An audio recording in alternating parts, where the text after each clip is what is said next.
Welcome back to another episode, Digital Recruiter Podcast. We're switching up a little bit today, and I'm excited about it. We're going to talk about offshoring, nearshoring, but really talking about the talent pool in South Africa. It's a talent pool that I know recruiters have been learning more about, kind of looking into. I have clients that have hired out of South Africa, and I came across our guest here, and we connected.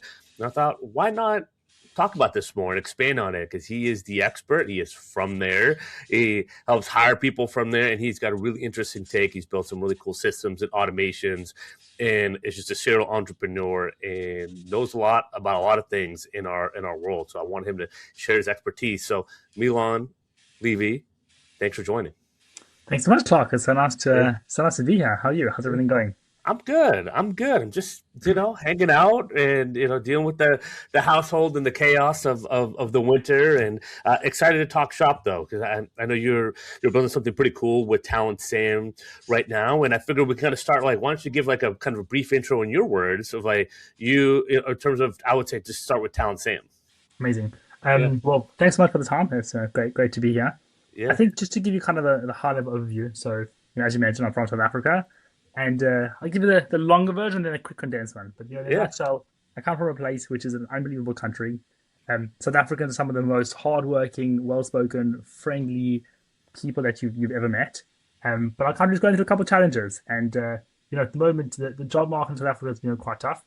And on the flip side, you look at the American and the UK market, or the US UK, where there's a lot of opportunity here. There's a need for human capital, but a lot of the time it's very hard to attract the right people.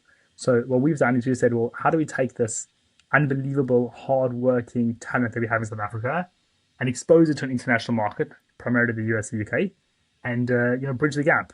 At the same time, there's obviously a huge savings on both sides because our currency is much weaker, and that's what we've done at a very high level. And build on that as well, we've kind of said, you're in America, South Africa is about 15,000 kilometers away, which is 12,000 miles or so. How do you actually, yes, maybe 8,000, 10,000 miles? How do you actually, recruit from such a far distance? How do you manage a team? Where do you start? What do you do? Where do you look? And what we've really done at TalentSam is saying, how do we help companies with a start to finish solution for building an offshore team? So that includes screening, hiring, recruitment, all kind of compliance and legalities, employer record services, contracting, payroll, payments, everything like that. And then also the practicalities, computers, screens, external monitors, just general support, having someone they can turn to, and of course the ongoing management. So in a sentence, we tell everyone, TalentSam is your start to finish provider for really building that outsource and building that offshore team, which a lot of companies are really looking for that help in. Absolutely. And I know there's people that are, someone that might be listening that might be newer to kind of understanding. Maybe they've hired in different countries, maybe not South Africa, but there's a couple like kind of nuances, right, when hiring in South Africa, that like logistically, as like a payroll provider, employer of record, right, it's like it's kind of a hassle. Like if I just wanted to start hire someone tomorrow, so in South Africa, right, there's some different challenges and nuances that you don't get maybe if you're hiring someone from like the Philippines or Mexico, right? Totally. Great question. I think it's also kind of it's a journey that South Africa has gone on for quite a while now. So, if you take a step back, outsourcing is not a new concept. For the last many, many years, people have outsourced their work to India, to the Philippines, as you said, a lot of, development work to Eastern Europe. And that's a kind of common practice that many people do. The biggest challenge with South Africa is, we've got about 60 million people. We have a huge amount of, well-educated, well-skilled people. At the same time, a really big amount of people that unfortunately is a big divide as well. And, the challenge that we find is South Africa has amazing people, but where do you find them? And how do you actually really earn extract the value from those people, and where do they sit, and where do you actually find those people? So the first thing that we really have become experts in is how do we find the best people in South Africa? How do we? I'm South African. Our Yeah. team's South African. We know where to look. We know where the people are. We know how to find those kind of the real one percenters and kind of put them forward. And then at the same time, I explain to everyone, South Africa is the perfect second world country. We have a first world infrastructure, but real third world problems. Fiber's kind of the norm. Fiber to the home is kind of a norm, but we have rolling blackouts, or at least they finish now. But for about 12 years, we had a period of rolling blackouts. So the foreign employer, it's often, well, how do you actually deal with that? So you can go to Indeed, you can post a job, you might get 10,000 applications without even exaggerating for one position. But for what we've kind of said, and I think that the real kind of nuances in the South African market are saying, well, okay, where do you find the best people? Now that you found them, how do you set them up for success? What do they need? What tools? What equipment? What sort of interpersonal support as well? South Africans are very likable people, and they often need like reassurance, and sometimes the American market is very different. It's a very kind of tough, very corporate world, and how do you bridge the gap? And I'll talk a little bit later about some of the things that we've done in TalentSam. But the real idea and kind of what we've said, and I'll stop talking, but it's all about saying, how do we find those well-spoken, those native English, those hard-working individuals who have degrees and have experience and have even possibly worked for international companies in the past, and bridge the gap between them and the international employer. I love it. And why is it so important on like the payrolling side? Because you manage end to end. Sure. Why is it so important in terms of hiring South African talent for someone to kind of be in charge of like the back office, being the employer of record and all that? Right? Sure. Because I know there's some challenges there. 100%. So in South Africa, there's a lot of rules, a lot of rules. We have a huge amount of regulation as well, and we have a very big concept of misclassification, which I think a lot of people often actually don't really know about, and it comes back to bite them at a later stage. Essentially, in the South African market, and I guess in South Africa, any person who's employed for one company, who works for a certain company for 80% or more of their time in any given month, has to be declared, or is essentially automatically declared, a full-time employee. So someone might be an independent contractor, but if they work with one client, they are essentially declared an employee. And that doesn't actually make a difference if the company is based in South Africa or based internationally. Every single employer, so any sort of company who hires a person full-time, again, whether it's intentional or assumed because of their work hours, has legal obligations they must essentially do on behalf of that employee. So for example, any person who employs someone in South Africa has to legally deduct their payroll taxes. So for example, their PAYE, we pay as you earn, their UIF, which is the unemployment insurance fund, their statutory other requirements, for example, like a skill development levy, workman's compensation, and essentially it's on the employer to do that. So what tends to happen a lot of the time, and I guess we see it with a lot of our clients who move over to us, is that they hire someone who's just kind of an independent contractor. They don't realize what they're essentially exposing themselves to. And now the South African Revenue Services has started basically going after international companies saying, well, you've misclassified all these employees.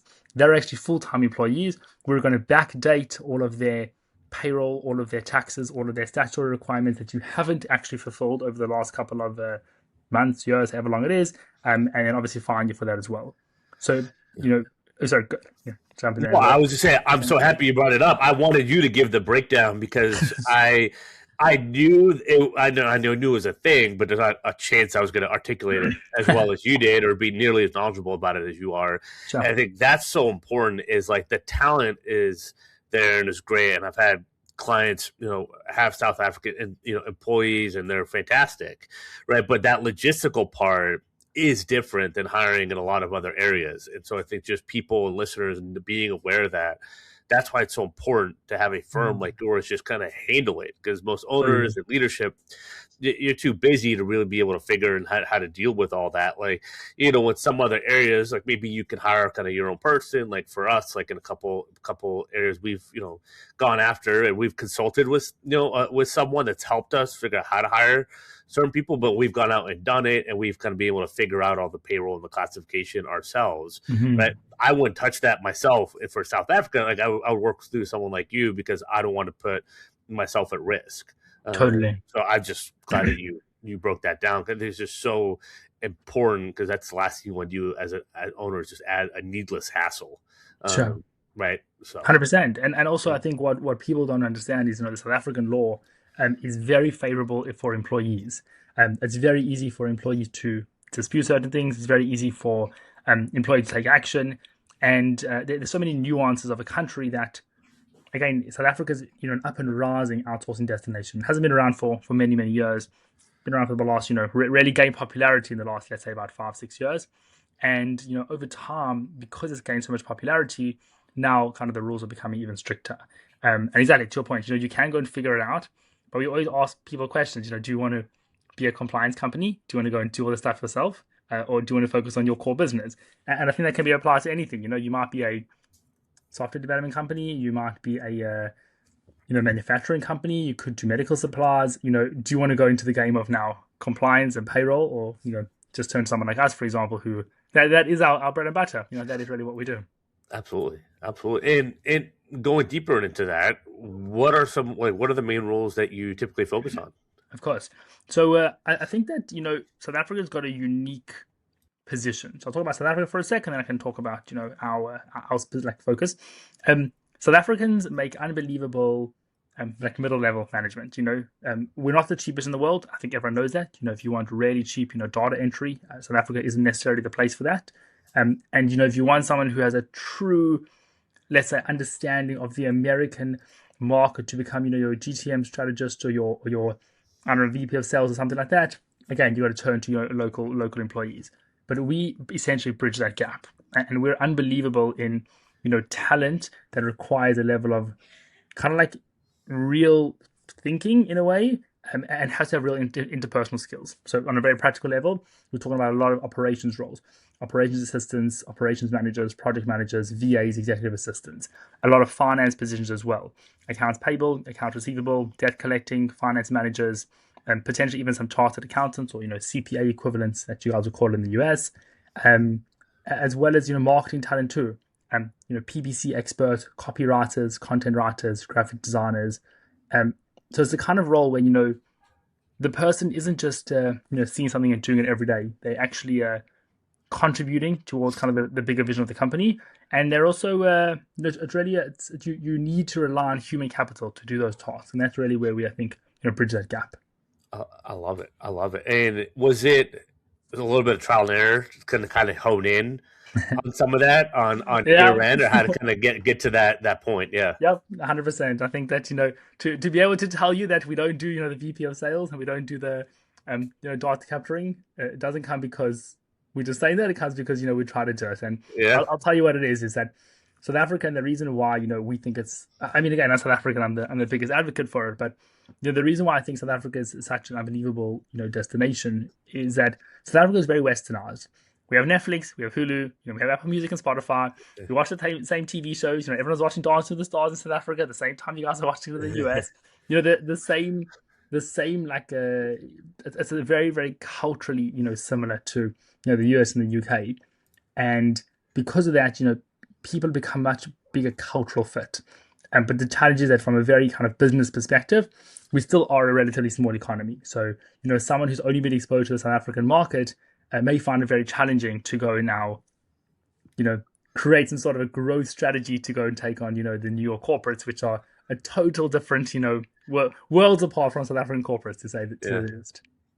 No, it's I appreciate the the transparency of like you do learn from trying something and have it not work out. I mean, I think anyone that's been in business long enough can admit that, and it's great because you get to learn and kind of refine what your lane is and own it. And from our first conversation, there's like a real confidence of like the roles, the talent, like you the roadmap. Totally. Right, and like who you're a fit for and who you're not. Well, there's a lot of power in that, and there's a lot of value in that as well. So no, it's good, and it's good for you to sit, because I want the listeners to kind of take that in and really think strategically.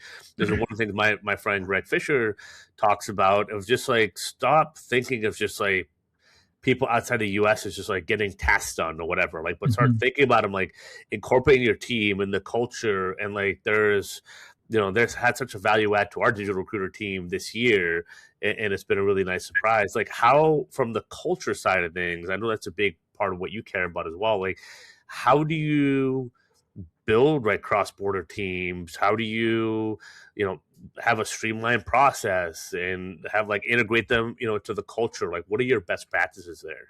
100%. And I think you hit the nail on the head that the world has shifted to a place where people hire for skill, of course, but there's a huge philosophy that skill can be taught. Skill is something that a person can learn. People really hire for culture and how they fit within an organization. Back in the day, an employee would come to work, leave, and sit at the desk 9 to 5, and that was it. Now there's a sense of like I feel like I belong in this company, and I feel like I want to be a part of something bigger than myself, and that's why culture is so important. And so for us, I think it's a matter of saying, like you said, people you can't be everything to everyone. People Yeah. know, they know who they are. You might be the expert, for example, executive search firm, let's say for accountants, or you might be an unbelievable chair manufacturer. But everyone is good at what they do, and they kind of you can't be everything to everyone. So when you're looking at those skills can be taught. But what we see people look for even more is essentially the culture. Like, will they fit into my company? How will they make the other employees feel? Will they feel like they're actually taking ownership, for what they're doing? And one of the most amazing things about South Africans is really that, is how they, go above and beyond. How there's always like okay, I'll figure out attitude.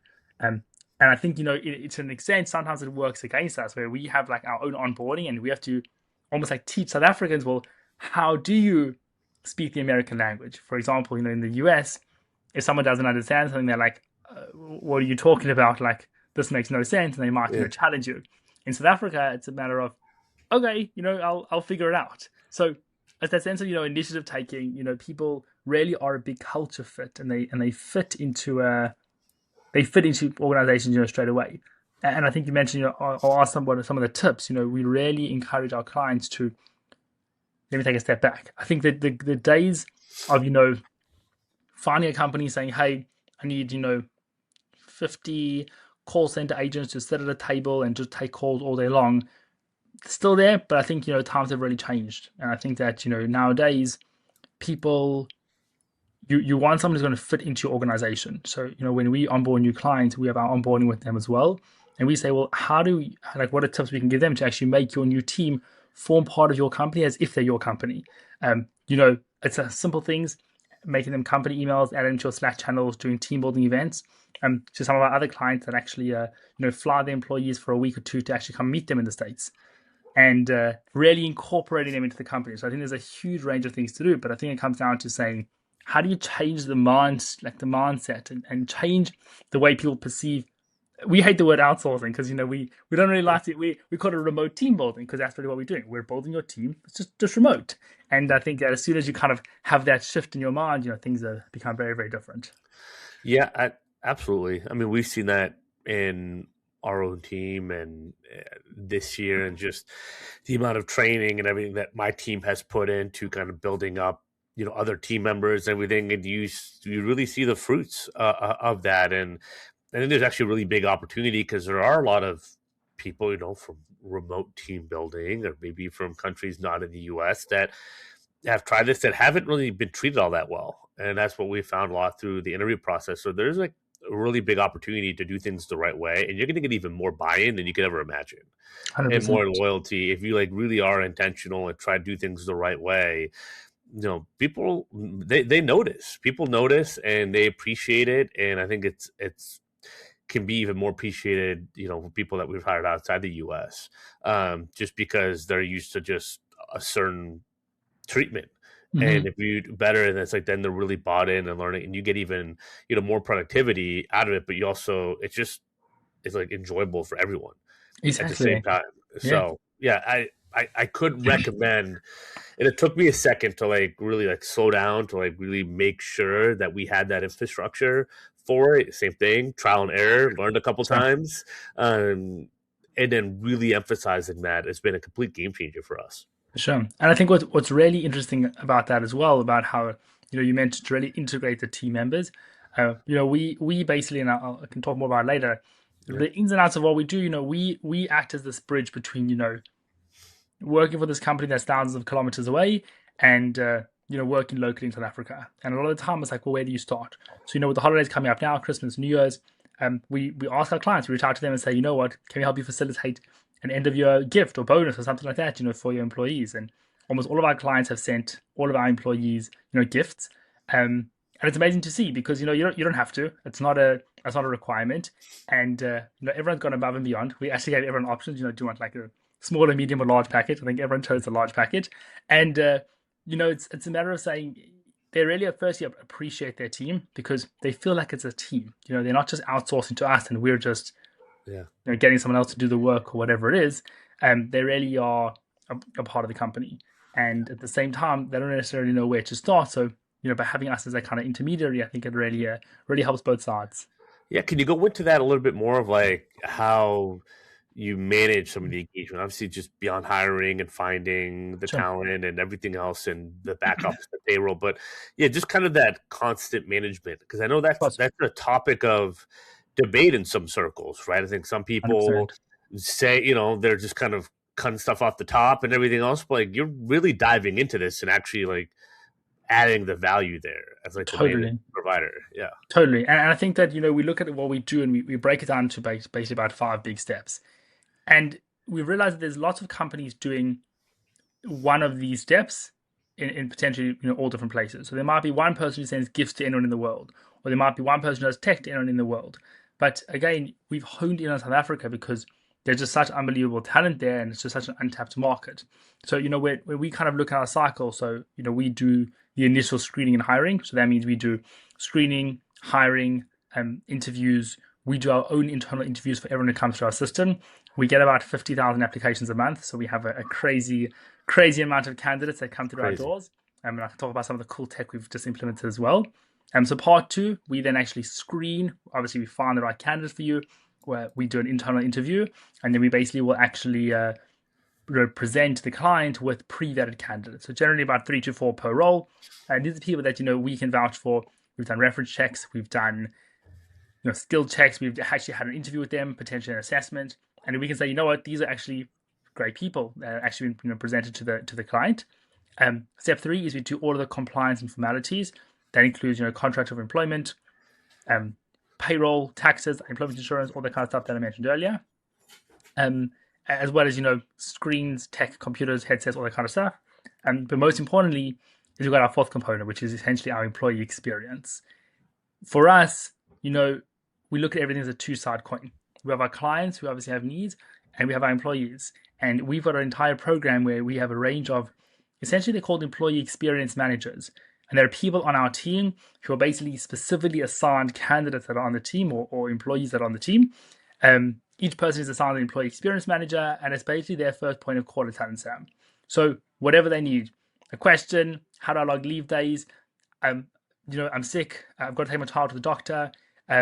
My computer's going really slow. Can you give me more RAM or whatever it might be? And essentially, that having that kind of setup that we've got allows the employee to basically feel that they're working for a local company. So you feel like it's another South African on our team. You feel like you're working for someone when it's cold in Joburg. This other person also feels that it's cold. It's been raining for a few days. They see that as well. But at the same time, the work is still being done for the international client. So you really get the best of both worlds. You get that international exposure, you get the opportunity to work for overseas clients, but it feels like you're working for a local company. And I think that's really what has allowed us to really attract, keep, and maintain the best talent is having that process in place. Absolutely. Yeah, it's super valuable.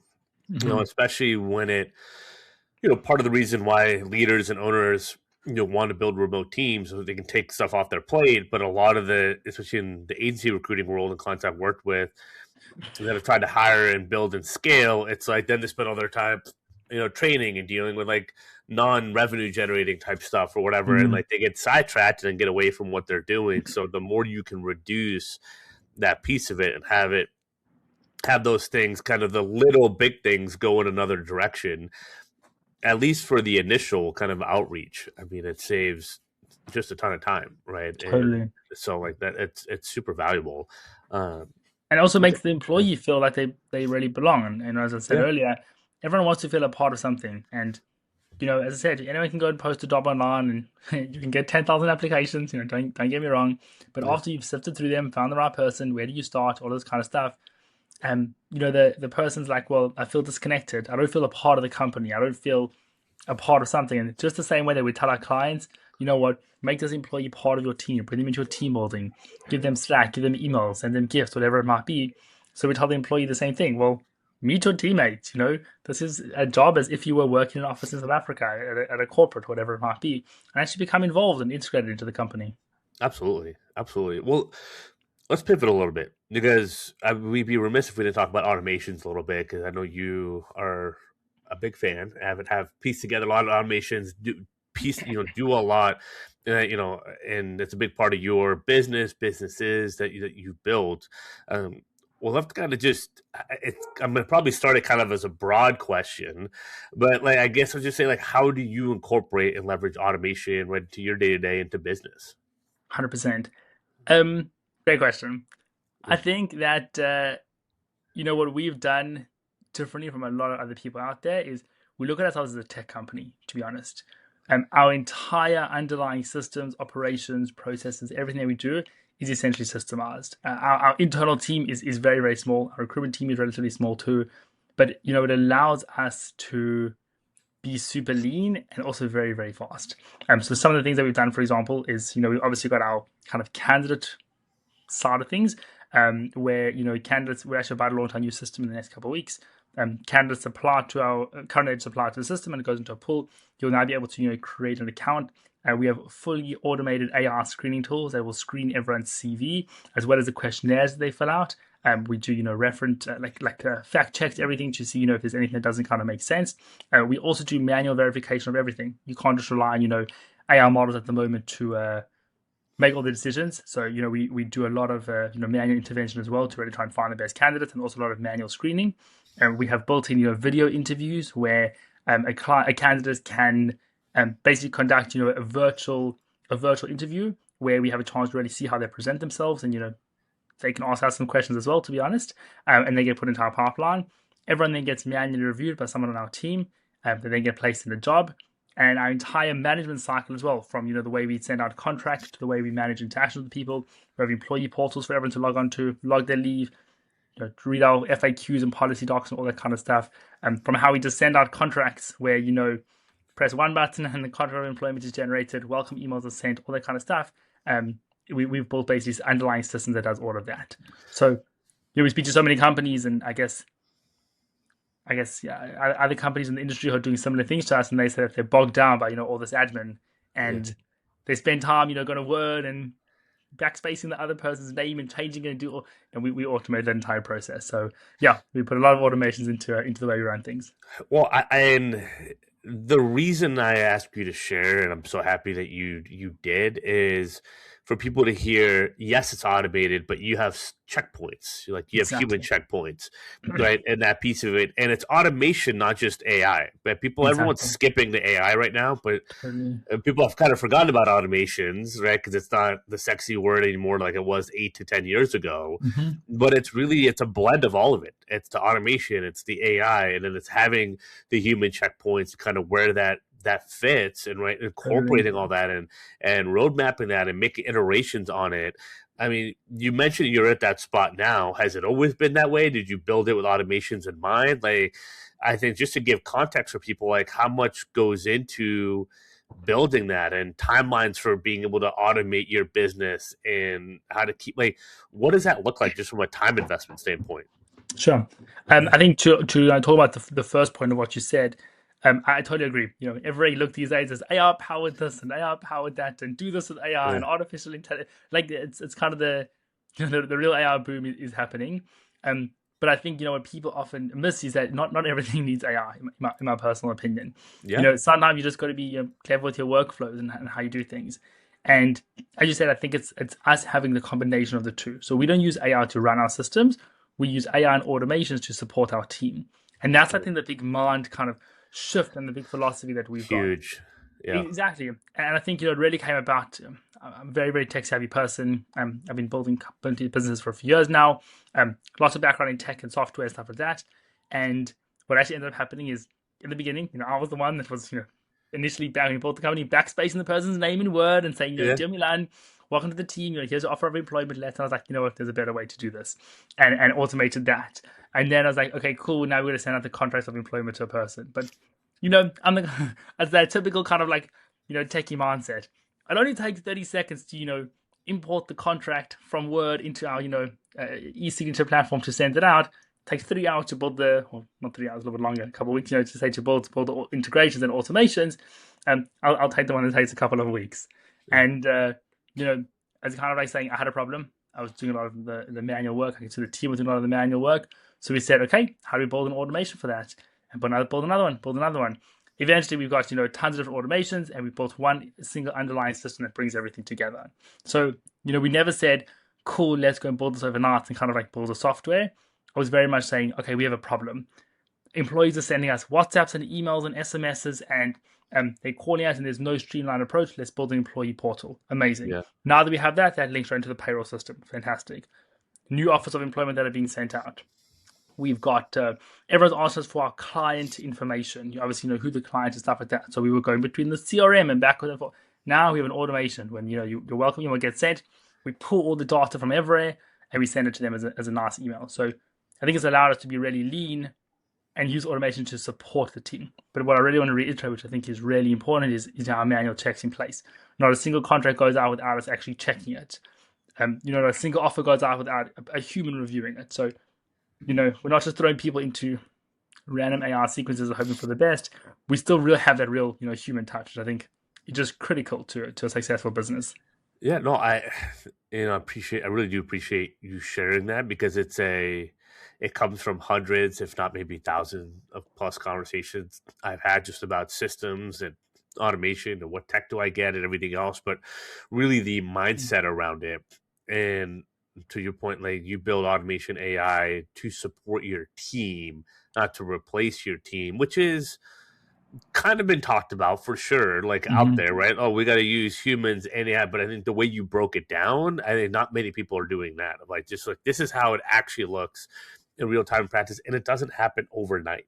Like, For sure. you have a problem, you solve it, and then the next problem. But I think personally for me, I've kind of geared towards sticking to the 30 minutes every single time versus taking the 2 to 3 weeks to build the automation, mostly because I can't build automations the way you can, right? But I have people on my team now that can do that. And so now we're starting to kind of tackle project by project. Like, we have like the nucleus of everything. Okay, how do we start to tie all the automations AI together?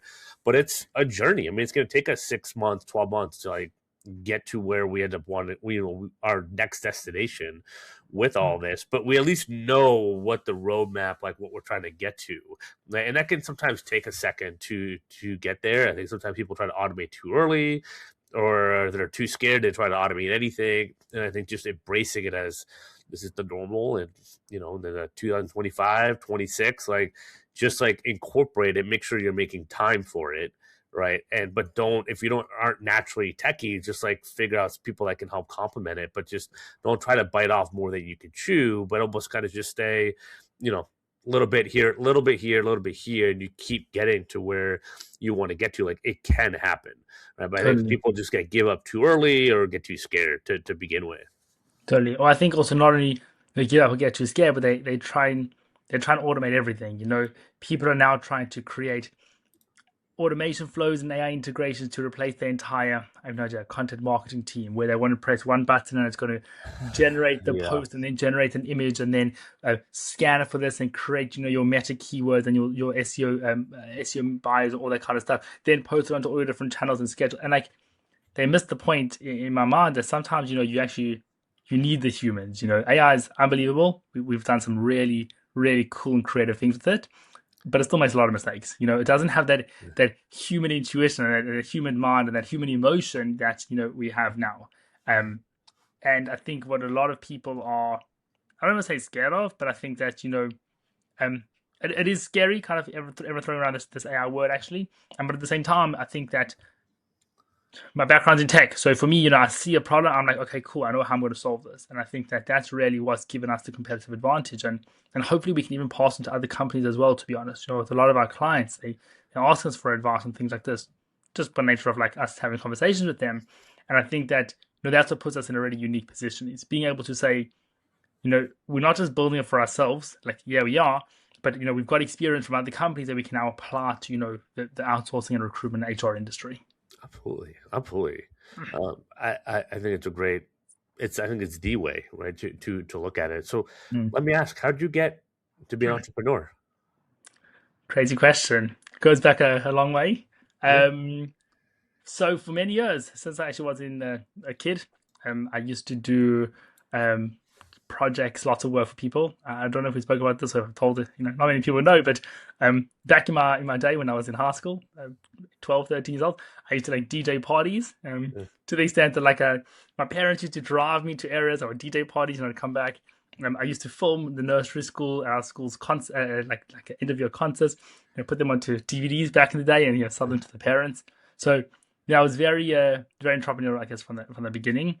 And I think it kind of just evolved over the years. Went to university, kind of developed my company more. Was in South Africa for many years. In South Africa, I had, an office with some people working there, and I was driving to and from every day. I was like, what else can we do? So I was actually in Israel, in Tel Aviv for a couple of years as well. Company grew, did more, developed some fundraising tech along the way that we help nonprofits, raise money with. And I think I just had the opportunity to be involved with lots of different companies, lots of organizations, speak to lots of people. And I tell everyone, they're like, wow, like, when did you start this company? Or what did you, I was like, I never really started a company. It was kind of just like, had a problem, or someone around me had a problem and kind of solved the problem over years. So it's probably been an entrepreneurial journey of about 12 years, 13 years. I think it goes back, to, I think when I was very, very young, I used to sell, cell phone covers. I used to sell cell phone covers. I don't know if you guys had the BlackBerry's 8520s. Oh yeah. Back in there you go. I used to have the 8520 collection of cell phone covers that I used to sell at school. So it really goes back a long way. And I think I've just been very privileged to have the opportunity to speak, to meet lots of people, and to be able to solve problems. And that really evolved into my initial company, which was a software development company, Zedigon. We used to literally build apps, integrations, website systems, recurring billing tools, a lot of automation stuff. Transitioned into the crowdfunding platform. I was involved with some nonprofits, quoted crazy fees from other platforms. I was like, you know what, I can build it myself. I can do a better job. And then more recently into realizing that the teams that I've been surrounded with, in South Africa have been so amazing. There's opportunity to really expose them to an international market. Super cool. It's like I'm always jealous because I didn't even know I could be an entrepreneur until I was about 30, and here you are, 12 years in, and not even close to 30 yet. So it's pretty cool that the different journeys and kind of when you get bit by the entrepreneurial bug. It could be 12, could be 30, sometimes in between, if not older. What advice, right? Because I love the way you said I didn't really build a business. I just started solving problems, and the business developed from there. But what advice do you have? Because we have a lot of listeners that maybe some have started their own business, their own recruiting agency, but some haven't and are thinking about it. Right? Take the leap. Like, what do you have? What advice do you have for them? Excuse me. I think that it's a good one. I don't know if I'm you're in a position to even give out advice to anyone, but maybe not for a recruiting agency, but just for a business, right? Yeah. I'm saying. I think that the real kind of philosophy that I've had over the years is just say yes. I think there's a huge thing of like, say yes and you'll figure it out. And I really believe that if you set your mind to something, you really can figure it out. I believe almost like you don't stop learning, if I can say it like that. So if someone says, hey, I don't know, someone said, can you build us a integration for our on-site ERP system? This is back in our software development days. Into our on-site ERP system to a new online store, that's we've got 3 different warehouses. We want to kind of track stock of everything. I was like, sure we can. Done it before for other people, sell them the dream, have a couple meetings, figure out what to do. And I think that, it's really about figuring, just saying yes and taking every opportunity. And I think at the same time, everyone knows what they're good at. I think you should know what you're good at. You should know your strengths and your weaknesses. And someone once told me something many years ago, which is something I'll never forget. They said, look at what you do today, and anything that is something that only you can't do. So anything that can be, given to someone else, find the people around you. And they said, build the most amazing team to support you in what you can't do, and you'll thrive. And I truly believe that. In the beginning, I thought I was a software developer. I built some software myself. I realized I'm very tech savvy, but I'm not a software developer. Let's get a development team. One of the best things I ever did. My admin skills sometimes pretty not great to say the least. So got some admin ops people in, and it's changed the way that I work. So I think it's really about saying yes, just understand where your strengths, your weaknesses lie, and surround yourself by people who are just going to complement what you're doing. Yeah, I think it's all fantastic advice. So you're definitely qualified to give it, especially I think evaluating your strengths and weaknesses. Evaluating your strengths is also how you figure out what problems that people will pay you for to solve Exactly, and stuff like exactly. that, right? So you kind of goes hand in hand, and to your point, get people to compliment, so you can spend more time solving the problems, and you can get more of those as well Totally, if you're compliment. I think it all ties together. It's definitely been my experience, and I think also to your point, like it's just a ongoing battle, if you will. Mhm. Like it never really ends, and that's okay. Like you can embrace that. Totally. And you're always, it's like that trial and error, and you might say yes early on, and you're like, wow, I probably made no money on that project given how time, but like just even what you learn in some of those just say yes moments, that you get a little bit more refined in your just say yes, but don't try to be too perfect in the beginning. Exactly, and I think that someone else who was a very successful consultant once told me, he said, "Don't chase the money, and the money will come." And that was one of the most valuable pieces of advice, and it changed my mind about everything. Don't worry about the money. Don't worry about the MRR and the ARR and the fundraising rounds and the Series A, B, C, D, E, and all the stuff that you read all over. Focus, I think, on doing a good job. Um, Focus on unbelievable customer service. Give people, everyone's got my cell phone number. I get calls and messages all day long. Go above and beyond for everyone who's around you. And I think if you're able to do that, as you said, people come and you'll That's solve it. those problems and you'll be able to move forward. They come and they stay. And the same, So the right exactly. ones stay, The which the right is exactly. The right ones stay, and the wrong ones when the wrong ideas come, the wrong clients come, the wrong leads come, you'll realize and they'll fall yeah, away. yeah. It starts to become clear. Well, I mean, this has been awesome conversation. Any last thing that you want to leave the listeners with? It's a great question. Um, I think that the last thing I want to leave people with, and it took me quite a while also to understand this, is, and I guess I can talk about strengths and weaknesses for a second. My my weakness always is firstly trying to do everything myself and working 18 hours a day, and secondly thinking that I know the answer to everything. And I've realized that I know a lot less than I think I know. Significantly less than I think I know. Um, but I think that it's always about firstly, learning more, and second, I really believe it's about surrounding yourself with the right people. And I think to go back to TalentSam and I guess the digital recruiter and what you guys are doing, and you're helping people find the right those people. Someone said, look at your hand and find the 5 people around you who you can really surround yourself with that are just going to make a difference to everything that you do. And I think that's exactly the message I want to leave everyone with, is that find those people, and sometimes those people aren't, where you are. There's unbelievable talent overseas. There's unbelievable talent in South Africa. Sometimes it's scary, it's far, it's hard, you don't know where to find it, you don't know how to unlock it.